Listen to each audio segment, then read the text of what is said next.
ఏంటి చికెన్‌ని ice క్యూబ్‌లో నానబెడతారా? మరదే special అంటే? ఆ స్పెషల్ కాస్త ఇంకాస్త వెరైటీగా ఉండాలి అంటే నైజాం స్టైల్ చికెన్ రెసిపీ తప్పకుండా ట్రై చేయాలి. ముందుగా చికెన్‌లోకి ఐస్ క్యూబ్స్, ఐస్ వాటర్, ఉప్పు వేసి ఒక హాఫ్ అన్ అవర్ పక్కన పెట్టేసుకోవాలి.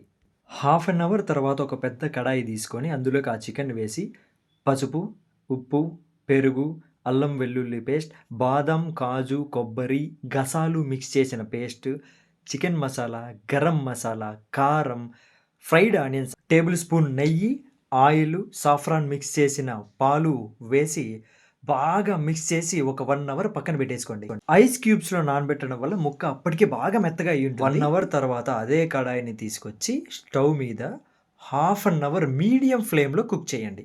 హాఫ్ అన్ అవర్ తర్వాత చూస్తే ముక్క కుతకుతలాడుతూ ఉంటుంది. దీన్ని ఒక బగారా రైస్‌లోకి కానీ, పలావ్ అన్నంలోకి కానీ వేసుకొని తింటే ఉంటుంది. ఆహా! స్వర్గమే పో!